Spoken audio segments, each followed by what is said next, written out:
주 예수님, 주 예수님, 저희 아침에도 당신의 사랑스러운 이름 안으로 또 우리가 모였습니다. 다시 한번 우리의 모든 허물과 죄들을 피 아래 덮어주시고 우리의 모든 어떠함들을 당신의 피 아래 두시기를 원합니다. 이 시간도 참으로 당신께서 하나님의 모든 요구를 이루심으로 생명 남으신 당신께 참여할 수 있는 길을 열어주신 것을 인하여 감사합니다. 이 시간에도 우리가 영 안에서 주와 당신을 접촉하며 당신의 음성을 들으며 당신의 존재로부터 흘러나오는 생명의 공급을 누릴 수 있기를 원합니다. 다만 우리 자신을 당신께 활짝 열어드립니다. 우리 존재 안의 모든 묶임에서 우리를 해방하시고 우리를 자유롭게 하소서. 다만 당신께 초점 맞춥니다. 당신 한 분만을 주목합니다. 거룩한 이란 계시의 말씀을 통하여서 당신의 모든 부담을 해방하여 주옵소서.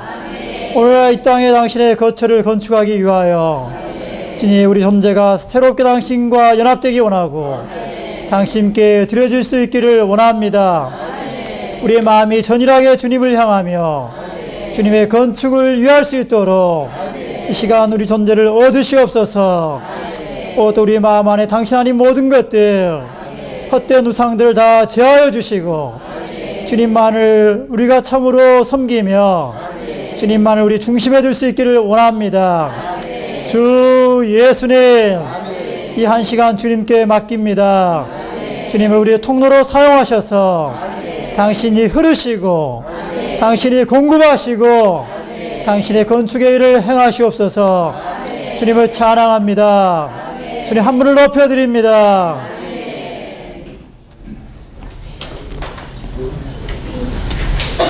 형제자매님들 반갑습니다. 참으로 오랜만에 얼굴을 뵙는 것 같습니다.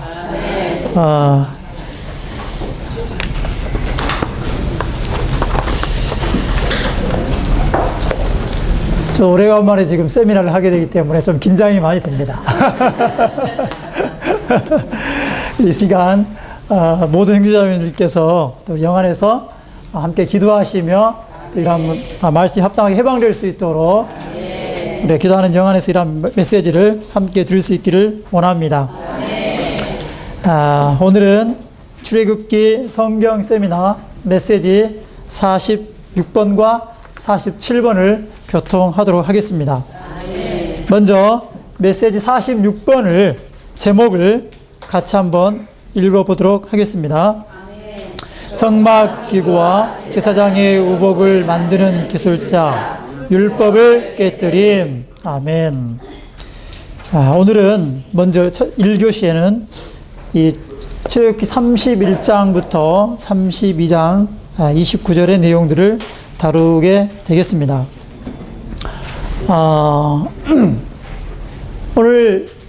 오늘날 이 땅에서 하나님께서 우리에게 말씀하시고 또 원하시고 그분이 하고자 하는 유일한 한 가지 일이 있는데 그것은 다만 우리가 땅에 속한 복을 얻어서 번영하는 사람이 되는 것도 아니고 또 우리가 우리의 어떤 영적인 봉사가 번창하는 것도 아니고 우리가 영적인 사람도 되는 것이 아니라 바로 오늘날 이 땅에 그분과 우리가 함께 거할 수 있는 그분의 거처를 건축하기를 원하십니다. 성경 전체는 일괄되게 하나님의 처소의 건축에 관해서 우리에게 계시해주고 있습니다. 오늘 이 31장에 볼 때 여기에 성막과 그 모든 기구들과 또 제사장의 의복을 만드는 것에 관해서 특별히 그러한 것들을 만드는 기술자들에 관해서 먼저 우리에게 말씀해주고 있습니다. 사실상 신약에도 이처럼 아주 구체적인 방식으로 우리에게 이러한 것들을 설명해 주는 것이 없습니다. 오히려 구약에 우리에게 하나님의 처소 건축에 관해서 아주 분명한 그림을 우리에게 제시하고 있는 것입니다. 먼저 이러한 하나님의 성막과 기구와 제사장의 의복을 만든 그런 기술자들에 대해서 먼저 우리 함께 알아보기를 원합니다. 자, 1장 2절에 보면은 여호와 하나님께서 모세에게 말씀하셨습니다. 보아라, 내가 유다 지파에 속하는 훌의 손자이며 우리의 아들인 부살레를 지명하여 불렀다. 내가 그를 하나님의 영으로 충만하게 하되 지혜와 총명과 지식과 온갖 기술로 충만하게 하였으니 그가 정교하게 도안한 것을 금과 은과 노수로 만들고 태박을 보석을 깎아 다듬고 나무를 조각하며 온갖 기술을 가지고 일할 것이다. 여기에 부살렐이 하나님의 처소 건축의 주된 주 건축자임을 우리가 보게 되죠. 그 다음에 6절에 보면은 그와 동역하는 또 한 사람이 있습니다. 내가 또 단지파에 속하는 아히사막의 아들 오홀리압을 세워 부살렐과 함께하게 하였다. 그리고 내가 지혜로운 마음을 가진 또한 여기에 모든 사람들이 있습니다. 예, 여기에 주 건축자인 부살렐과 그의 동역자인 오홀리압이 있을 뿐만 아니라 그들의 인도를 받아서 하나님의 건축의 처소 건축의 부담을 가진 지혜로운 마음을 가진 모든 사람이 여기 또 있죠. 그러한 모든 사람들의 마음에 하나님께서 지혜를 더해 주어 그들이 내가 너에게 명령한 모든 것을 만들게 하였다. 7절부터 11절까지는 그들이 만드는 여러 가지들을 우리에게 말씀해 주고 있습니다. 항상 하나님의 건축에 있어서 거긴 항상 주된 일을 수행하는 주 건축자가 있습니다. 이 성막 건축에 있어서 주 건축자는 부살렐이었죠. 우리는 이 부살렐과 관련된 이러한 말씀의 구절들을 통해서 성막 건축과 관련된 또 하나님의 처소의 건축과 관련된 사람들이 어떠한 존재가 되어야 되는지 우리가 알 수가 있습니다. 먼저 이 부살렐이라는 그 이름의 의미가 있죠. 무슨 뜻이죠? 네, 하나님의 그늘 안에. 신약의 용어로 말한다면 하나님의 은혜 안에 있는 것입니다. 항상 우리가 하나님의 처소를 건축하고자 한다면 먼저 우리는 하나님의 그늘, 그분의 은혜의 그늘 안에 머물 필요가 있죠. 두 번째, 그의 아버지의 이름은 무엇입니까? 부살렐의 아버지의 이름은 우리죠. 우리라는 것은 여호와의 빛을 의미합니다. 부살렐은 여호와의 빛으로 가득한 사람이었습니다. 이러한 처소의 건축을 위해서 우리는 하늘에 속한 빛이 필요하죠. 그러한 빛에 의해서 우리는 합당한 계시를 받을 필요가 있습니다. 뿐만 아니라 그의 조부, 그의 할아버지의 이름은 훌이었습니다. 훌, 무슨 뜻이죠? 자유로운, 고귀한, 흰, 순결한 그러한 의미를 가지고 있습니다. 그러므로 우리는 여기에 이 하나님의 건축의 일이 아주 고귀한 일임을 보게 되죠. 이것은 세상의 어떠한 사업, 어떠한 일과 비교할 수 없습니다. 우주 가운데 가장 고귀한 일이 있는데 그것은 바로 이 땅에 하나님의 처소를 건축하는 일입니다. 그러므로 우리가 하나님의 이러한 처소를 건축하고자 한다면 먼저 우리는 하나님의 은혜의 그늘 아래 있어야 하고 빛으로 가득해야 하고 그 다음에 무엇입니까? 순수하고 고귀하고 또한 자유로워야죠. 모든 묶임에서 우리는 해방된 존재가 될 필요가 있습니다. 하나님께서는 이러한 부살렐을 하나님의 영으로 충만하게 하셨습니다. 충만하게 하셔서 지혜와 총명과 지식과 온갖 기술들을 주셨죠. 곧 하나님의 영께서 부살렐을 충만케 하신 그 하나님의 영이 바로 지혜요, 총명이요, 지식이요, 하나님의 건축의 모든 섬세한 일들을 행할 수 있는 바로 기술 그 자체인 것이죠. 우리는 사람의 힘과 사람의 재능과 사람의 어떤 기술로 그분의 처소를 건축하는 것이 아닙니다. 우리는 하나님의 영으로 충만되어서 그분 자신을 우리의 지혜와 총명과 지식과 기술로 취할 필요가 있습니다. 매일매일 우리는 그 영으로 충만케 될 필요가 있죠. 그럴 때 우리는 정교하게 도안한 것을 금과 은과 노수로 만들 수가 있고, 태박을 보석을 깎아 다듬고 나무를 조각하며 온갖 기술을 가지고 일할 수가 있는 것입니다. 여기에 하나님의 초소 건축의 재료는 나무나 풀이나 집이 아니라 여기에 금과 은과 노시죠.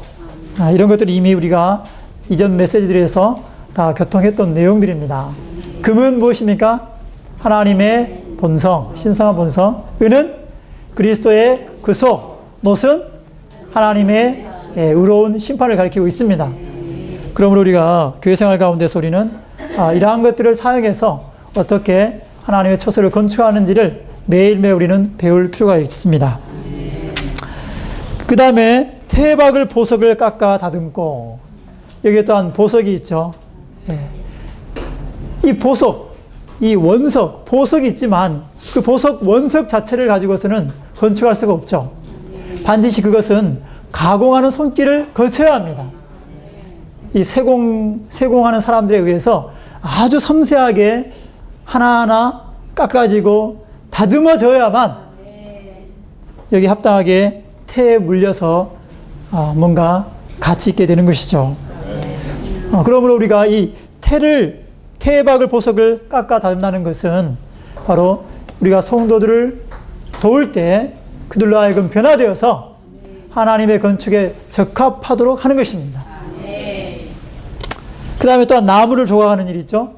나무는 성경에서 우리의 인성을 가리키고 있습니다. 우리는 바로 영만 있는 천사들이 아니죠. 우리는 사람으로서 인성을 가지고 있습니다. 그러나 이 인성은 우리의 타고난 인성이 아니라 바로 부활 안에 계신 그리스도에 의해서, 그리스도의 이런 속성들에 의해서 높여진 그러한 인성을 말하고 있는 것입니다. 그러므로 우리는 합당한 인성, 합당한 성격, 합당한 여러 가지 인성의 부분들을 우리는 장비할 필요가 있고, 또 다른 사람들로 하여금 그러한 인성을 가질 수 있도록 우리 도울 필요가 있습니다. 그리고 온갖 기술을 가지고 일하게 되는 것이죠. 두 번째, 부살렐의 동역자인 오홀리압. 오홀리압의 그 이름의 의미가 무엇입니까? 내 아버지의 장막, 내 아버지의 천막, 그러한 의미를 가지고 있죠. 그의 아버지의 이름은 아히사막입니다. 힘의 형제, 부축의 형제. 그래서 오홀리압은 아주 하나님의 장막의 건축을 위해서 하나님에 의해서 힘을 얻고 부축을 받았습니다. 우리 또한 하나님의 이러한 힘과 부축을 받아서 하나님의 하나님의 그 초소를 건축하는 그러한 자들이 될 필요가 있는 것이죠. 근데 여기에 놀라운 것은 이 성막을 건축하는 부살렐과 여기 오홀리압처럼 성전을 건축하는 솔로몬과 히람의 관계가 거의 동일하다는 것입니다. 부살렐은 어느 지파 출신이죠? 왕의 지파인 유다 지파 출신입니다. 근데 오홀리압은 어떤 지파 출신이죠? 단 지파입니다. 가장 낮은, 하나님께 변절한 가장 낮은 그런 지파였죠. 근데 또한 성전 건축에 있어서 왕인 솔로몬은 바로 유다 지파 출신이었습니다. 주 건축자는 유다 지파 출신이었죠. 그러나 히람은 그의 어머니가 단 지파였습니다. 그의 아버지는 이방인인 두로 사람이었죠. 히람의 출생은 아주 비천하고 아주 낮은 거였습니다. 여기서 하나의 우리가 볼 수 있는 것은 하나님의 초소의 건축에 관해서는 신분의 고하가 없다는 것입니다. 신분의 비천이 높고 낮음이 없다는 것입니다. 우리의 신분이 어떻든지 간에 우리는 다 하나님의 초소 건축에 참여할 수가 있습니다. 그렇지 않습니까? 우리의 천연적인 우리의 배경으로 따진다면 우리 가운데 신분이 높은 사람들이 거의 없습니다. 우리 대부분이 그냥 평범하고 어떻게 보면 비천하다고 말할 수가 있습니다. 그러나 하나님께서 은혜와 긍휼로 우리를 부르셔서 오늘 회복 안에서 그분의 처소인 이 성교회를 건축하는 위임을 허락하신 것이나 감사합니다. 그럼 우리 이러한 위임들을 우리가 가볍게 여겨서는 안 될 것입니다. 우리 이러한 고귀하고 고결한 부르심에 반응하고 매일매일 그분과 동역하여 함께 일하는 그러한 자들이 되기를 원합니다. 여기는 주 건축자 부살렐이 있고 동역하는 오홀리압이 있고 일단 모든 사람들이 있습니다. 모든 사람들이 있습니다. 이 부살렐은 주된 어떤 청사진을 가지고 있겠죠. 그는 그러한 것들을 오홀리압에게 전달을 했을 것이고 교통을 해주었을 것입니다.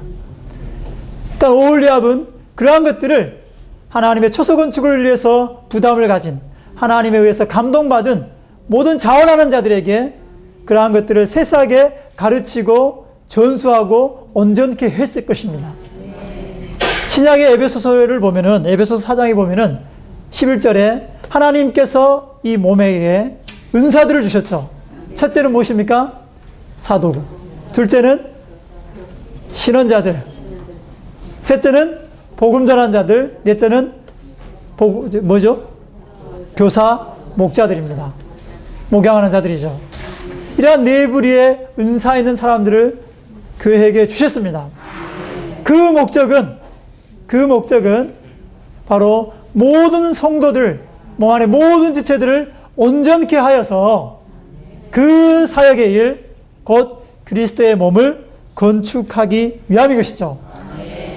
그러므로 하나님의 건축의 주된 건축자와 그의 동역자들에 의해서 온전케 된 수많은 사람들에 의해서 그분의 초소가 이 땅에 건축될 수가 있는 것입니다. 다만 주된 건축자나 그의 동역자들을 통해서만 건축될 수가 없는 것이죠. 오늘 몸 안의 모든 지체들이 부담을 가지고 일어나야 합니다. 이 35장에 보면은 하나님께서 모든 사람들에게 지혜로운 마음을 주셨다고 하셨거든요. 36장 2절에 보면은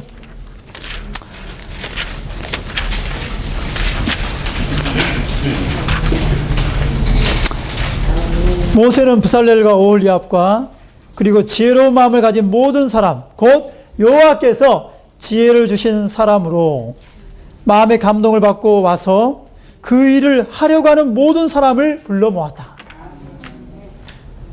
오늘 우리는 주 건축자나 그의 동역자는 아닐지라도 하나님에 의해서 마음에 감동을 받은 사람들입니다. 그렇지 않습니까? 오늘 우리는 다 감동을 받았기 때문에 우리는 우리의 배경을 다 버리고 모든 대가를 지불하고 오늘 이 회복 안에 와 있지 않습니까? 심지어는 자, 우리가 그 어떤 이 교파에서 또는 세상의 어떤 그러한 친척과 이런 모든 배경을 버리고 회복 안에 온다는 것은 쉬운 일이 아니었을 것입니다. 그렇지 않습니까? 모진 반대와 핍박과 이러한 것들이 있었죠. 그러나 우리는 그런 모든 것들을 떨쳐버릴 수가 있었습니다. 왜? 하나님께서 우리의 마음을 감동하셨기 때문입니다. 우리는 하나님의 초소의 건축에 관한 놀라운 이상을 보았죠. 그래서 오늘날 우리가 오늘 이곳에 있을 수 있는 것입니다. 결코 우리는 뒤로 물러나서는 안 될 것입니다. 우리는 자원하는 마음으로 나와서 이러한 주 건축자와 그의 동역자들의 부담을 받아서 하나님의 건축의 일들을 함께 수행하기 원하는 것입니다. 아멘. 자, 두 번째 12절부터 17절에 보면은 안식일과 성막 건축과의 관계를 말하고 있습니다. 자, 그 말씀을 함께 읽어보는 게 어떨까요? 자, 12절부터 17절까지를 같이 한번 읽어보기를 원합니다. 여호와께서 모세에게 말씀하셨다. 너는 이스라엘 자손에게 말하여라. 너희는 반드시 나의 안식일을 지켜야 한다. 왜냐하면 이것은 내가 너희를 거룩하게 하는 여호와인 것을 알게 하려고 나와 너희 사이에 대대로 세운 표시이기 때문이다. 너희는 안식일을 지켜야 한다. 이 날은 너희에게 거룩한 날이다. 누구든지 이 날을 더럽히는 자는 죽여야 한다. 누구든지 이 날에 일을 하는 사람은 자기 백성 가운데서 끊어지게 된다. 6일 동안은 일을 해야 한다. 그러나 일곱째 날은 완전히 안식하는 안식일이며 여호와에게 거룩한 날이니 누구든지 안식일에 일을 하는 사람은 반드시 죽여야 한다. 그러므로 이스라엘 자손은 이 안식일을 영원한 언약으로 삼고 그들 대대로 지켜야 한다. 이것은 나와 이스라엘 자손 사이에 세우는 영원한 표시이다. 이는 여호와가 6일 동안 하늘과 땅을 만들고 일곱째 날에 안식하며 상쾌해졌기 때문이다. 왜 갑자기 여기에 안식일이 언급될까요? 앞에 25장부터 하나님께서 하나님의 성막의 건축에 관한 많은 것들, 또 제사장 체계에 관한 많은 것들을 말씀하신 이유예요. 느닷없이 여기 31장 12절부터 17절까지 안식일에 관해서 말씀하고 계십니다.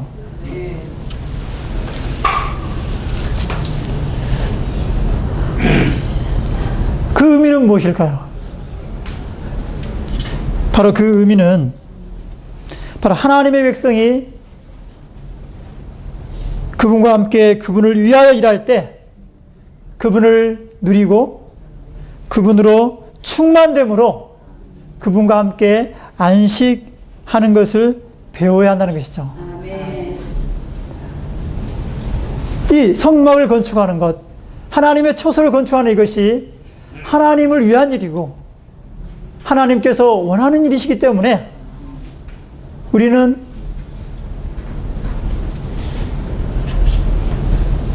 스스로의 힘과 스스로의 노력과 나의 어떠함으로 할 수 있다고 생각해서는 안 됩니다. 또 이 일은 끊임없이 쉼없이 해야 된다고 생각해서도 안 됩니다. 안식일은 어떤 날이죠? 쉬는 날. 휴식을 취하는 날. 제7일 이 안식일 교도들은 안식일을 주일이 아닌 토요일 날 지켜야 된다. 그렇게 해서 토요일을 안식일로 지키고 있습니다. 사실상 그거는 표면적인 거죠. 안식일은 어떤 날을 지키냐는 문제가 아니라 바로 우리가 하나님의 안식 안에서 안식함으로 안식한 이후에 우리가 하나님을 위하여 일할 수 있다는 것을 가르쳐주고 있는 것입니다. 창세기 1장에 보면 하나님께서 6일 동안 재창조 일을 하셨습니다. 그러고 나서 7일째 그 모든 일을 마치시고 안식하셨죠. 쉬셨습니다. 그런데 6일째 창조된 이 사람은 창조되자마자 일을 했습니까? 수고했습니까? 바로 하나님의 안식 안에서 안식하는 것을 안식한 것이죠. 그는 창조되자마자 일하도록 요구받지 않았습니다. 그는 반드시 하나님의 안식 안에서 안식했어야죠. 그 이후에 그는 일을 할 수가 있었습니다. 여기에 17절 보면은 마지막에 여호와가 6일 동안 하늘과 땅을 만들고 하나님도 6일 동안 수고하셨어요. 그런데 7일 날에 안식하셨습니다. 안식하셨을 뿐만 아니라 상쾌해지셨습니다. 하나님도 창조해 주신 그분도 안식이 필요하셔요. 안식에서 더 나아가서 상쾌해지는 것이 필요합니다.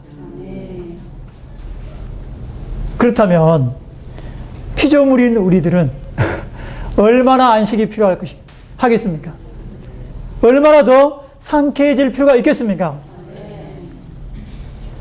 그러므로 안식일을 지키는 것은 하나님의 백성이 그분을 위해 그들의 힘으로 일하지 않고 하나님을 누리고 그분과 하나됨으로 일한다는 표시이죠. 13절에 보면은 나와 너희 사이에 대대로 세운 표시라고 말하고 있습니다. 이거는 이방인들과 이스라엘 백성들과를 분별시키는 거룩한 표시입니다. 오늘 회복 안에 있는 우리에게 이러한 표시가 있습니까?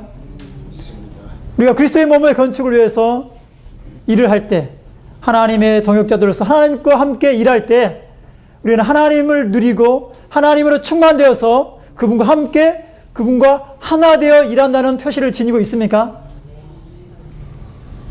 그러한 표시를 우리는 지닐 수 있기를 원합니다. 6일 동안 일을 한 이후에 7일째는 우리에게 안식이 필요합니다. 안식한 이후에 또 우리는 일하는 것이죠. 시작은 하나님께는 일을 하고 안식으로 마치셨지만 우리 사람에게는 일하는 것이 시작이 아니라 안식하는 것이 시작입니다. 우리의 관념을 바꿔야 안 되겠습니까? 교회 이렇게 봉사를 생활하다 보면은 많은 봉사들이 필요하죠.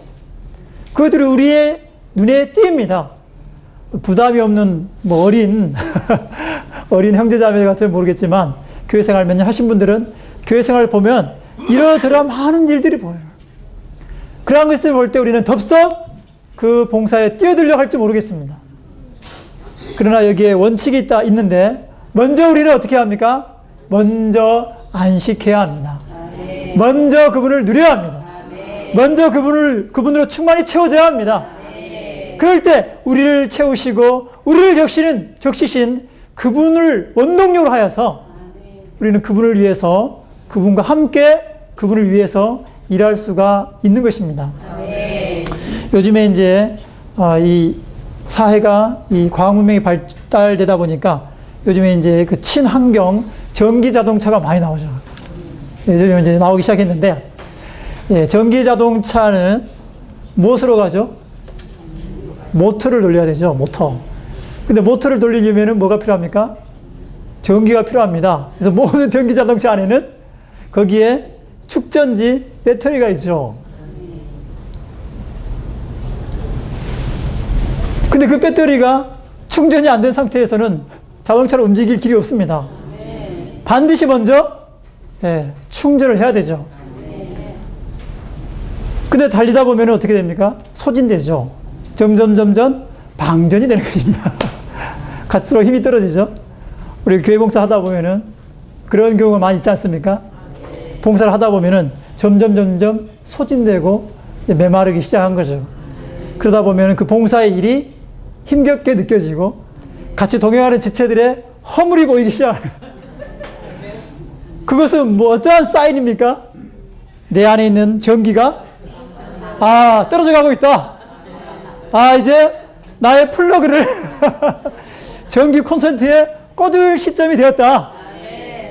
근데 그걸 무시하고 계속 달리려고 하면 어떻게 됩니까?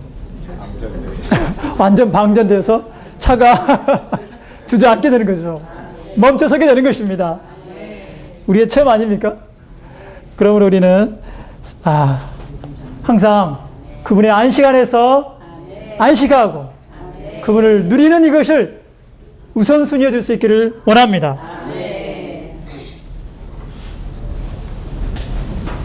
하나님도 안식이 필요하고 그분께서도 상쾌해지는 것이 필요합니다.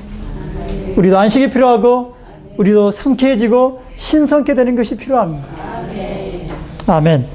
자, 시간이 없기 때문에 바로 넘어가겠습니다. 그 다음부터 31장 18절부터 32장 6절까지는 율법을 어김에 관한 부분이 되겠습니다. 이미 사실상 율법은 20장에서 이미 20장부터 하나님께서 반포를 하셨죠. 그리고 24장에서 그 율법이 새겨진 판을 하나님께서 주시기 위해서 모세를 산으로 부르셨습니다. 근데 실제적으로 하나님께서 그 돌판을 모세에게 주신 것은 몇 장입니까? 32장이죠. 32장에 하나님께서 주신 겁니다. 근데 여기에 참으로 안타까운 것은 하나님께서 그 산에서 그분의 손가락으로 직접 그 십계명을 돌판에 새기고 있는 그 시간에 산 아래 이스라엘 진영 가운데서는 어떤 일이 벌어지고 있었습니까? 예, 금송아지 우상을 만들어서 그 금송아지 우상을 경배하고 있었습니다. 율법을 어기고 율법을 깨뜨리는 거.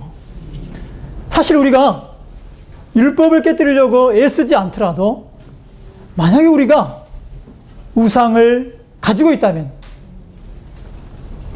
벌써 10계명의 세 계명을 어기고 깨뜨리게 되는 것이죠.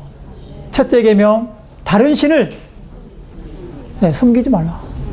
두 번째, 우상을 만들지 말라. 세 번째, 하나님의 이름을 망령되이 일컫지 말라.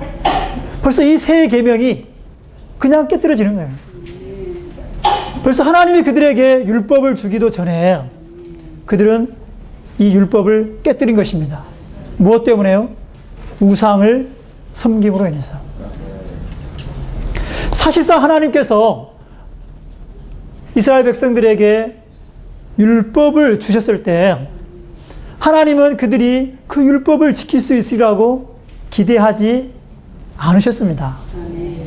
그들이 그 율법을 지킬 수 없다는 것을 아셨죠. 그렇기 때문에 율법이 새겨진, 십계명이 새겨진 두 돌판을 모세에게 주기 훨씬 전에 25장부터 그분은 성막과 그 모든 기구들, 제사장 체계를 먼저 그들에게, 모세에게 계시해 주신 것이죠. 성막과 그 기구들, 그리고 제사장 체계는 그리스도의 상징입니다. 바로 죄인인 사람이 이러한 모든 성막의 기구와 제사장 체계로 예표되신 이 그리스도를 통하여서 하나님께 나아갈 수 있게 하신 것이죠. 율법을 지킬 수 없다는 것을 아셨기 때문에 우리가 그분께 나아갈 수 있는, 그분께 이룰 수 있는, 도달할 수 있는 길을 미리 예비해 놓으신 것입니다. 어찌됐든 이스라엘 백성들은 우상을 섬김으로 율법을 깨뜨렸습니다. 근데 이 우상과 관련해서, 우상 숭배와 관련해서 여기에 몇 가지 원칙들이 있습니다. 첫째, 여기에 우상은 금으로 만들었죠. 금으로 만들었습니다. 근데 그 금은 어디에서 나왔습니까? 네? 크게 좀 해보시겠어요? 출애굽했을 때 애굽에서 하나님께서 그죠, 이스라엘 백성들 하여금 은혜를 얻어서 입어서 애굽 백성들로 하여금 주게 한 거죠. 가지고 나왔습니다. 근데 그 금을 주신 하나님의 의도는 무엇이었죠? 하나님의 처소를 건축하기 위해서 사용하기 위함이었습니다. 근데 그들은 그 금을 가지고 무엇을 했습니까? 우상을 만들기 전에 자기를 치장을 했습니다. 귀걸이를 만들었죠. 그러므로 32장 2절에 보면은 아론이 그들에게 말하였죠. 여러분의 아내와 아들과, 그 당시에는 아들도, 남자도 귀걸이를 했네요. 오늘날만 그런 게 아니었네요. 그리고 딸의 귀에 걸린 금 귀걸이들을 빼서 나에게 가져오십시오. 마땅히 하나님의 처소 건축을 위해서 드려질 그러한 금이 여기에 이스라엘 백성들을 치장하기 위한 재료로 잘못 사용된 것이죠. 원수는 그러한 금을 강탈해서, 하나님의 주신 그러한 선물들을 강탈해서 잘못 사용하게 함으로 그거를 쓸모없게 만들고 낭비하였습니다. 나중에 그 금은 다 갈아졌죠. 모세에 의해서. 가루가 돼버렸습니다. 쓸모없게 돼버렸습니다. 그러면 여기에 두 가지 원칙이 있죠. 첫째, 우상은 하나님이 주신 선물, 그것이 물질적인 어떤 것들이 됐든지 간에, 영적인 은사들이 됐든지 간에 하나님이 주신 선물을 자기를 미워하기 위해서 사용한 것입니다. 오늘 하나님이 그분의 긍휼과 은혜로 우리에게 많은 것들을 허락하셨습니다. 사실상 그렇지 않습니까? 아닌가요? 다들 뭐 말씀이 없으시네요. 하나님이 안 주셨습니까? 너무 많은 것들을 주셨지 않습니까? 첫째,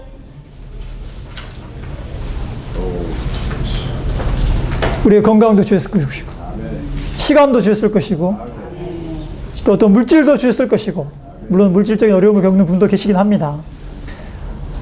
또 기타 등등, 또 어떤 영적인 어떤 은사들도 아마 주셨을 것입니다. 근데 그러한 것들을 우리는 잘못 오용할 수 있다는 것이죠. 자기를 꾸미기 위해서, 자기를 치장하기 위해서, 자기를 아름답게 단장하기 위해서 그런 것들을 사용한다면 그것이 바로 우상인 것입니다. 정말 우리가 이런 부분에 있어서 주님의 빛비침을 받을 수 있기를 원합니다. 두 번째, 이것은 사탄에 의해서 오용된 것이죠. 강탈당한 것입니다. 그리고 우리는 깨어있어야 합니다. 하나님이 주신 선물들이 결코 악한 자에 의해서 강탈당하지 않도록 우리는 깨어있을 필요가 있죠. 우리는 선한 청지기들로서 하나님이 주신 이런 모든 것들을 신실하게 관리하는 것을 훈련할 필요가 있습니다. 이번에 우리는 성경 진리 사역원의 교육관 건축을 위해서 헌금을 해야 할 부담을 받았습니다.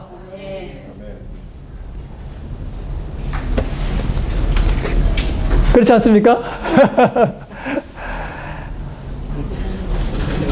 주님이 주신 이러한 재물들을 우리는 허비하지 않고 우리 자신을 위해서 사용하지 않고 그분의 회복 안에서 일한 일들을 위해서 사역의 전진을 위해서 사용할 수 있기를 원합니다.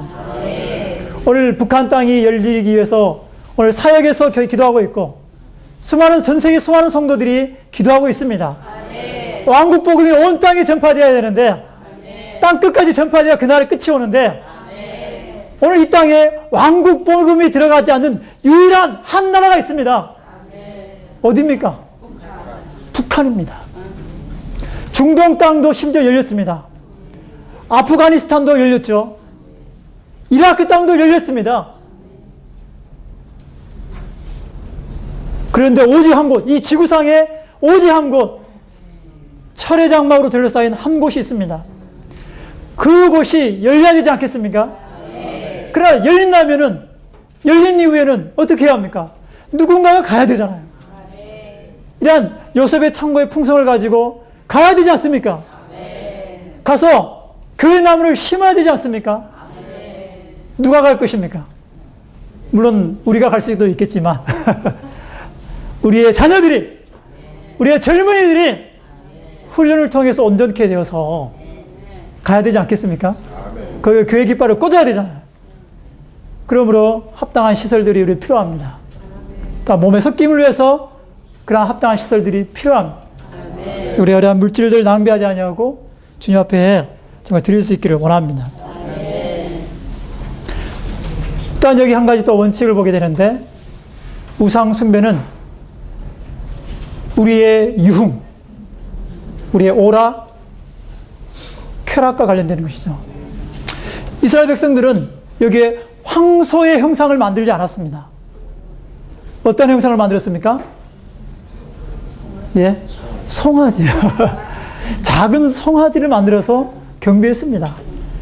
그 앞에 제단을 쌓고 아침 일찍 일어나서 번제물을 드리고 화목제를 드리고 그 앞에서 어떻게 했습니까? 앉아서 먹고 마시고 일어나서 뛰어놀았습니다. 모세가 산에서 내려다 보니까 기가 막힌 거예요. 백성들이 뭐하고 있었습니까? 우상 앞에서 춤을 추고 있었어요. 여기에 우상 숭배가 바로 유흥이었어요. 그들의 유흥이 바로 우상 숭배였습니다. 우상이었습니다. 우상. 그럼 오늘 교회 생활 가운데서 우리는 이러한 하나님을 경배한다, 하나님을 섬긴다, 우리는 참되신 하나님을 경배한다고 하지만 오히려 우리의 유흥을 섬길 수도 있는 것입니다. 참으로 경고가 되지 않습니까? 저는 이 말씀을 생각하면서 우리가 주예상 집회에 올 때 과연 우리는 참되게 주님을 누리고 그 누림을 통해서 주님을 기념하기 위해서 우리가 과연 모이고 있는 건가? 아니면 다만 나의 만족, 나의 누림을 얻기 위해서 주예상 집회에 오는 건가? 의구심이 들 때가 있어요. 찬송을 고르지만 나의 누림 위주로 찬송을 골라요. 그 시간은 우리의 누림을 취하는 시간이 아니죠. 우리 주님의 인격과 그분의 역사를 기념함으로 그분을 기념하는 시간입니다. 그분이 만족을 얻게 하는 시간이죠. 물론 주님이 만족할 때 우리 또한 만족을 얻게 되는 것이죠. 그러나 우리가 주의해야 합니다.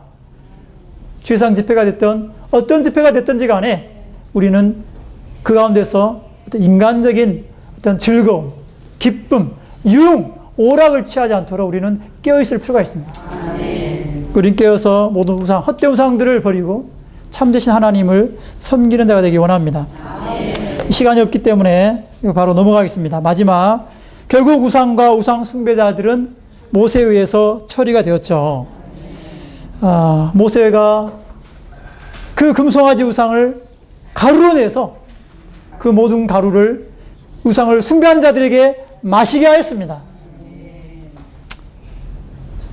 이것은 무엇을 말합니까? 만약에 우리가 그런 우상을 만들어 섬기는 자라면 결국 우리는 그 우상을 마시게 된다는 것이죠. 결국 이러한 모든 우상들은 그 결과는 분열이요 영적인 간음을 행하게 하는 것입니다. 오늘 우리 교회 생활 가운데서 어떠한 우상들을 우리가 갖고 있다면 거기에 당연히 분열이 뒤따를 것이고 영적인 음행, 영적인 간음이 뒤따르게 될 것입니다. 주님께서 우리를 이러한 모든 우상들로부터 구원하셔서 참되게 그분을 경배하는 자들이 되게 하기를 원하고 오늘 이 땅에서 하나님의 갈망인 그분의 처소의 건축을 위해서 주 건축자, 그의 동역자들과 함께 동역하고 그분의 안식 안에서 안식하며 그분과 하나 되어서 일하는 그러한 지체들이 될 수 있기를 우리 모두를 축복하시기를 원합니다. 아멘. 이제 마치겠습니다.